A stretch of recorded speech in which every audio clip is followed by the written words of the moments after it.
That's the front. Oh, wow. That's, let me see. Si Usman. Google AdSense.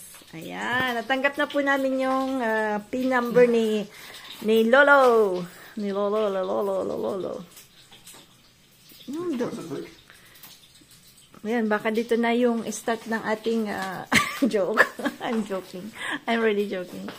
Ayan.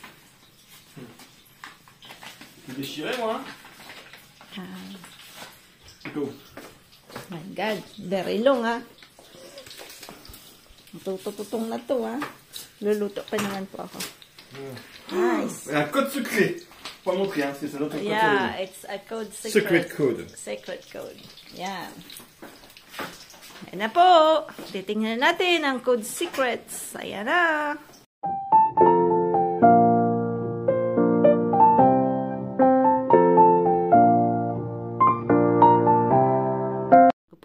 Today po is Monday. So, ang nangyari, grabe po yung alikabukis. So, ang ginawa ko po, tinanggal ko. Yan.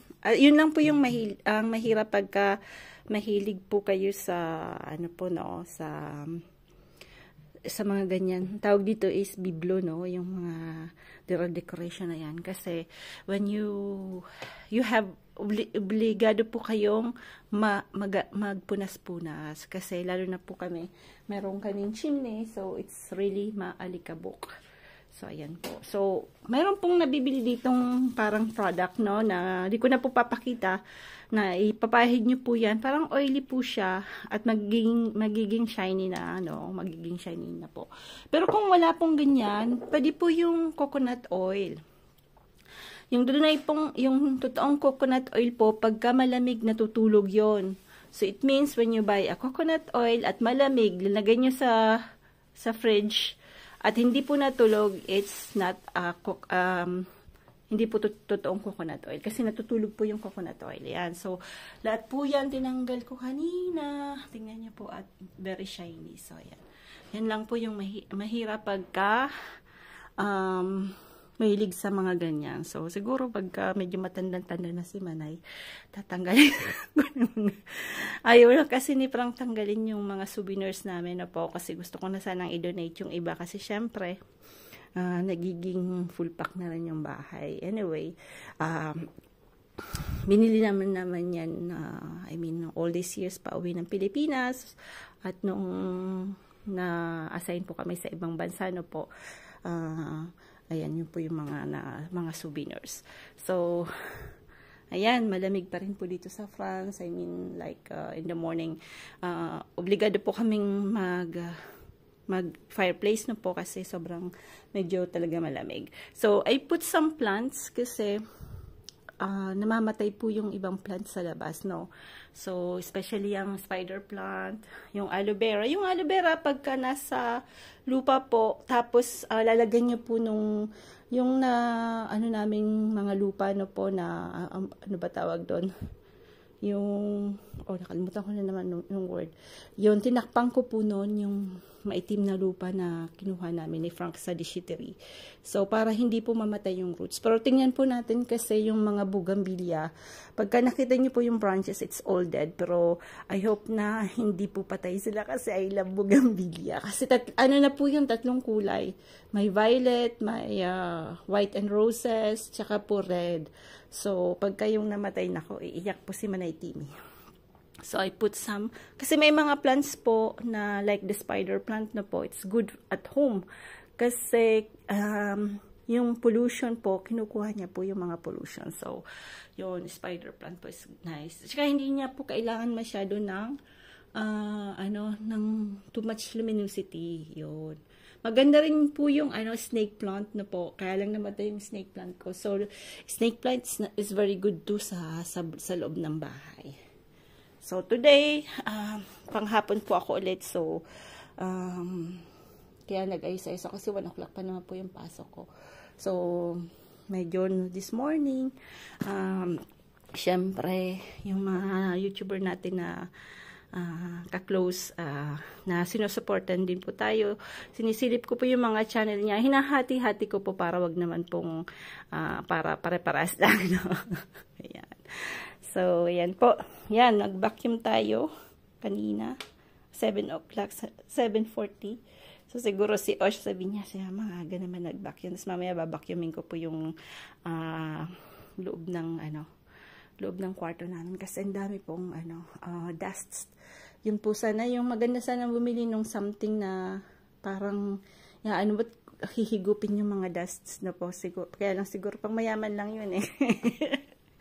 So, I tried to put some plants agora na higupin nila yung mga alikabok. Ayan, magandang buhay po sa lahat. At Happy Monday! Happy Monday po. Ano po, yung tag nito. Nilagay ko po sa garahe yung putok-batok.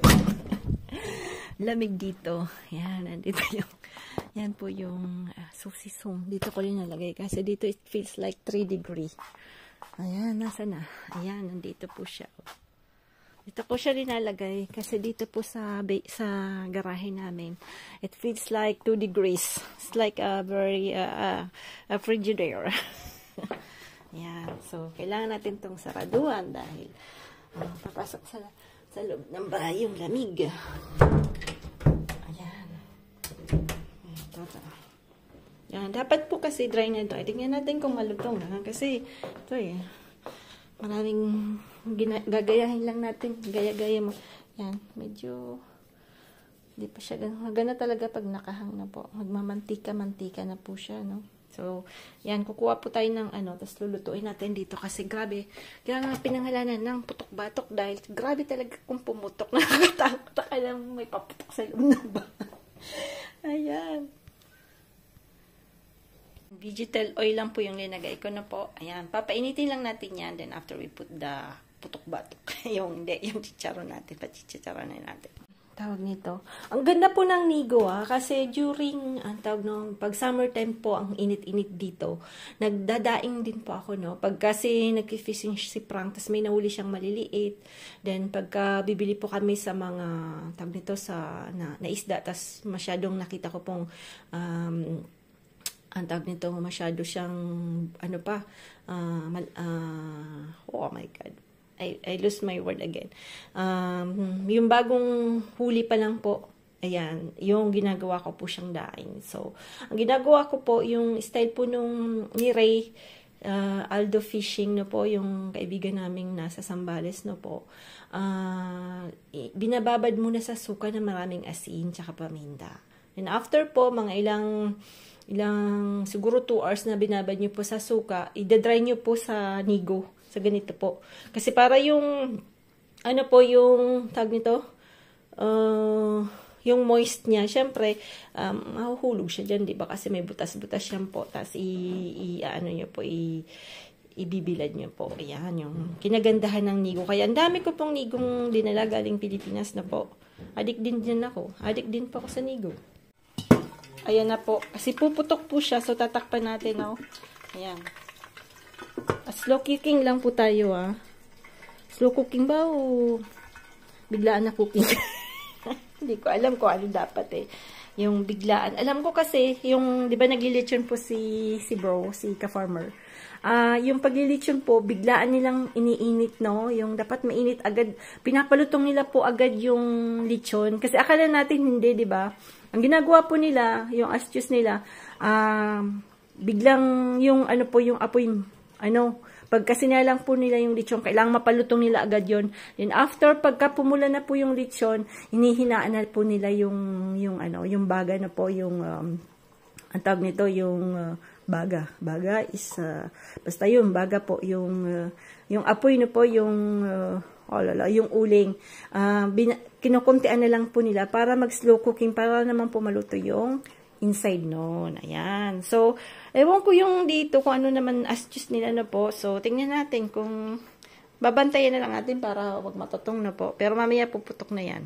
Pumuputok na. Tingnan nyo po kung gaano pumuputok. So, nakakatakot. Bira po ako maganyan kasi ayan, yung mga lana, yung mantika. Patayin ko muna. Kasi, ayan. Hindi ko alam. Dapat siguro nito outside cooking na po. Natin, bakit tumutok pa ulit, Yan. So, ayan po ang problema nito. Yung putok-batok. Grabe magputok. So, yung may alam po kung paano wag masyadong puputok, pwede pong pakisabi na lang sa dahil, ayan, nakakatakot siya, ha? Ano kayang astuce nito para wag pumutok na po. Ayan.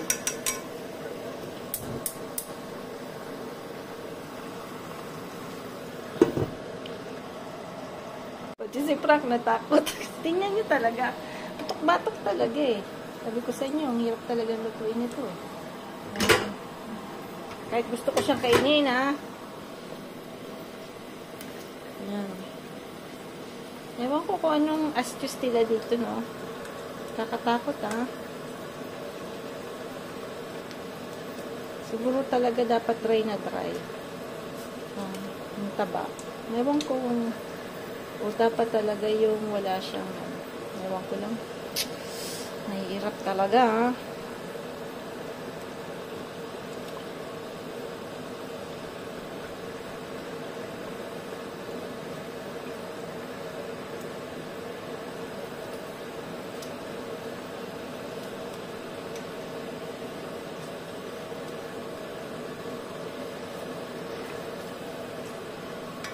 Ito, ibang gagawin natin. May iba po ang ginagawa niya. Inaano nila na walang mantika. Ano po? So, gagawin ang gagawin natin. Try natin. Try until you die. No, joke ko. Try until you succeed. May nakita ko, ang ginagawa naman nila. Ayan. Ayaw umandar. Ayan. Yung taba po, ang ginagawa nila, nilalagay nila muna yan sa kawaling walang, walang mantika na po. Ayan. So, ganun po. Try natin, ha. Ito. Try natin na ganun na gawin. Dahil, nakakatakot siya, ha. Ayan. Kuha tayo dito. Ganyan lang siya muna, ha. Yung walang mantika. Yan. So, tingnan natin kung dadali. Parang natakot. Tingnan niyo po yung mantika. Yan lang mahirap dito, ay. Puputok-putok siya ng kunti. Puputok din siya. At walang mantika, yung mantika niya lang. Yan. Hindi ko alam kung pantak yata,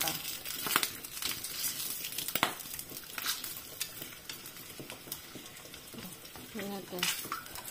Siguro kailangan natin ito ulit na pa-dry.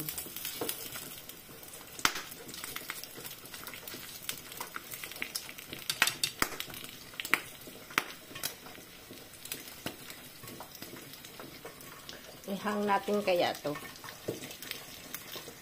Ayan.